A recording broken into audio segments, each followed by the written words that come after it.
Hi guys, welcome back to my channel. Thank you for tuning in. My name is Melly Belong. So today I have a very juicy video for you guys. Yay! And it's my chin chin, my not just chin chin, my ultimate chin chin recipe. Yeah, I have a lot of other chin chin recipes, but this is my number one, and I decided to share it with you guys. Yeah, why do I say it's my number one? It's delicious, it's milky, it's soft. Like, all this chin chin that is crunchy and then it's still soft. It's not all these ones that when you're eating, like, you'll be having headache. Very delicious, milky and crunchy. I can't just explain it for you guys. You just have to try this recipe. Yeah. So if you like to try this recipe, just stay tuned. Don't forget to click the like button, subscribe, give me your comments, tell me when you make this recipe. Subscribe and click the notification bell so you get notified anytime I post a new video.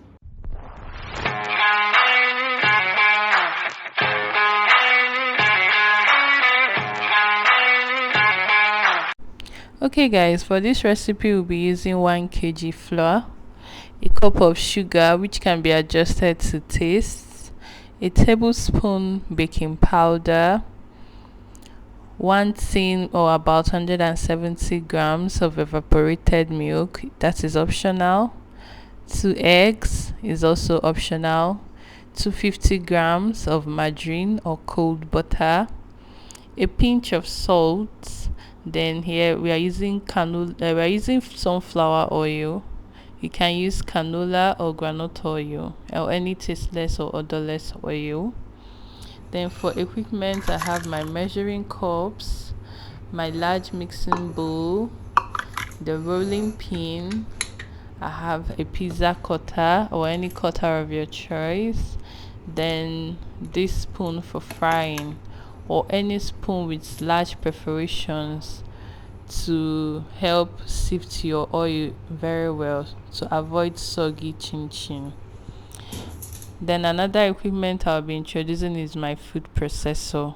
So here I'll be adding my dry ingredients.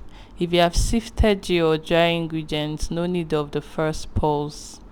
So I'll pulse together, then I'll add my margarine. If you don't have a food processor, you can use a large mixing bowl and mix your margarine and dry ingredients to a fine sand texture. Now I'm pouring my egg and milk mixture into the dry ingredients, and afterwards I'll add some water. Just add water in little bits to form stiff dough. You turn with your spatula consistently to get a stiff dough. Now your food processor will help you to knead your dough to a very smooth texture. That is why I prefer to use my food processor. But if you don't have a food processor, you can use your hand and your large mixing bowl. Then you clean and clear out your flat surface, put your dough to the surface, and then knead. Now because my food processor have done the majority of the work, I don't have to knead for a very long time. So the ease of the kneading has been done by the food processor. So I just gradually knead.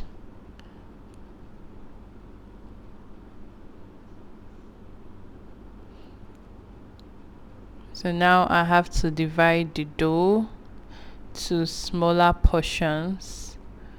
I divide the dough to smaller portions, so I'll be able to knead and flatten it out so as to cut out my right sizes or the right sizes for my chin chin.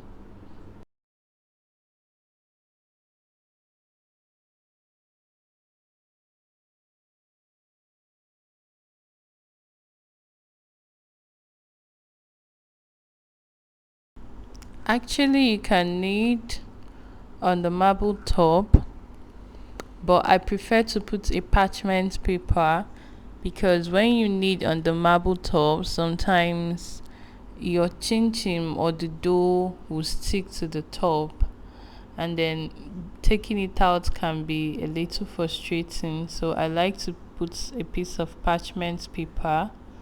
Just just do as you please, but I like to put some a parchment paper underneath. Then I roll out my dough on top of it.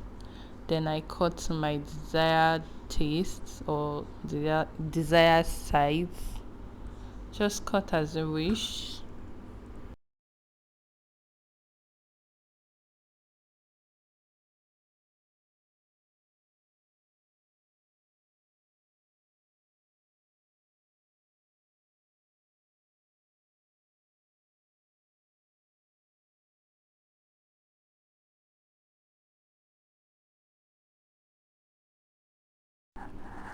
When I've cut out enough chin chin that can be fried at a time, the next thing I do is to put my oil on fire. You have to put enough oil that can deep fry the chin chin at a time.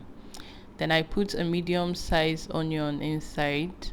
This is very much optional. It's just to flavor the oil and give nice flavor as well to the chin chin.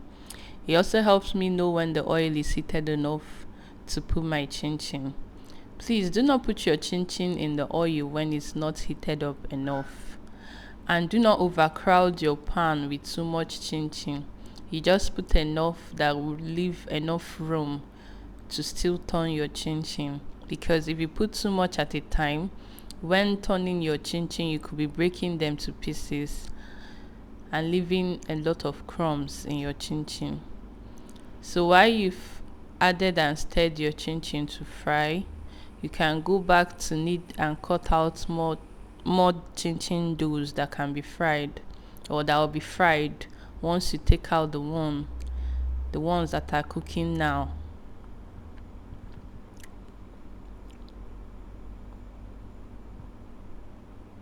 So as you are cutting as you're cutting out the dough, do not forget to check on the ones that are frying. You have to consistently check and stir them together, because if not, some parts could cook faster than the rest, or some parts will burn before the other part is cooked. So you have to stir them consistently to cook evenly. Then you can go back to cutting out more doughs to get ready to fry the next batch.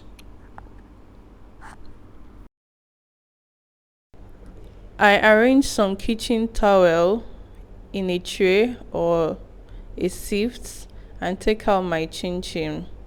It helps soak up the excess oil from the chin chin. I fry my chin chin to golden brown. You can fry to your desired consistency or color. Just take it out when at the color or time you wish. Then I have to add the next batch, the ones I previously cut out while waiting for the first batch to cook. So the last batch of my chin chin, I cut them on my marble top because they are the last batch, so I wouldn't be worried about it sticking to the countertop, because there will be no excess oil or too much oil on the countertop at this time because I had not been cutting on the top.